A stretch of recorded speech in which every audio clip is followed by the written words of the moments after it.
Buongiorno, Buongiorno. conosciamo oggi Andrea Galli, cofondatore di BeFood, azienda che offre un servizio di food delivery incentrato sul cibo fresco, locale e genuino. In quale anno ha dato vita al suo percorso imprenditoriale? Allora, abbiamo cominciato nel 2020, pieno Covid proprio. Come nasce la sua idea imprenditoriale?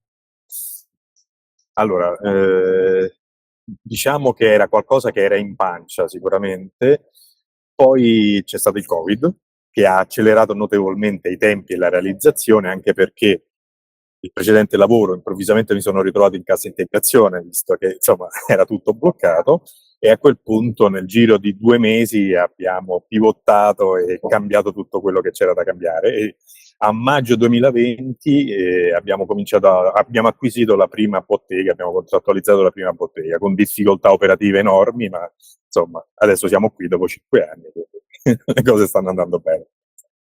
Bene. E in che modo riesce a promuovere il suo servizio?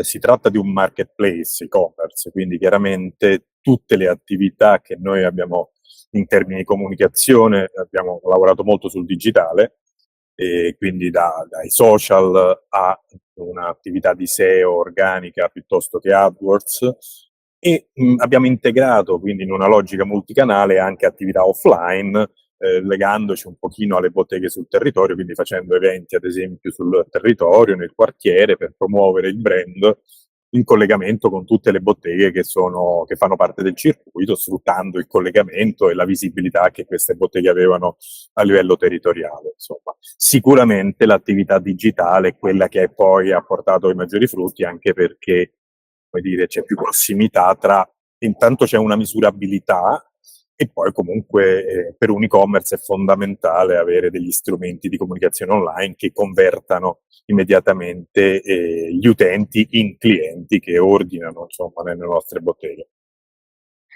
Quali sono le sfide che giornalmente la sua impresa deve affrontare? Ma allora, sfide.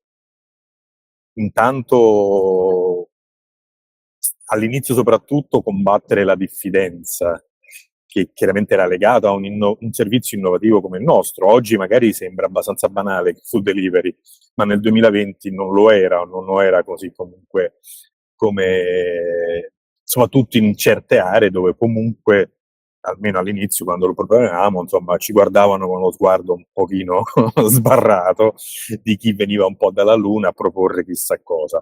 Però ecco, rotto il muro della diffidenza, della difficoltà, insomma della novità, oggi ci troviamo invece a gestire delle difficoltà diverse, chiaramente legate soprattutto a trovare un equilibrio tra quelle che sono le richieste del mercato e quella che è la nostra capacità di soddisfare tali richieste. Mi spiego bene: siccome il food delivery si basa su una dotazione di forza lavoro adeguata, chiaramente, che è in grado di soddisfare le esigenze, ecco, la grande difficoltà è riuscire ad avere sempre, come dire, il bilancino tra ciò che il mercato ti richiede e la nostra capacità di soddisfarlo, per non avere capacità in eccesso o capacità in deficit, e quindi trovare sempre un balance da questo punto di vista, che non è facile perché chiaramente, come voi potrete capire,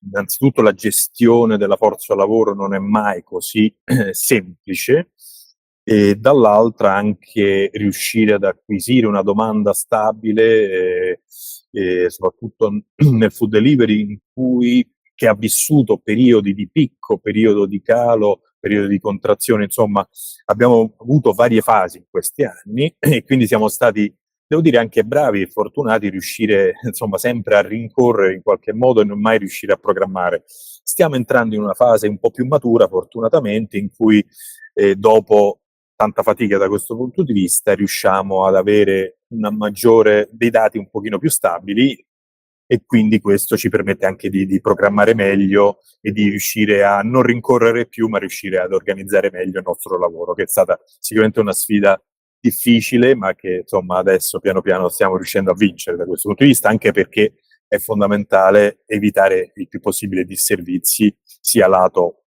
botteghe, chiaramente, che è il cliente finale che attende la consegna. Insomma.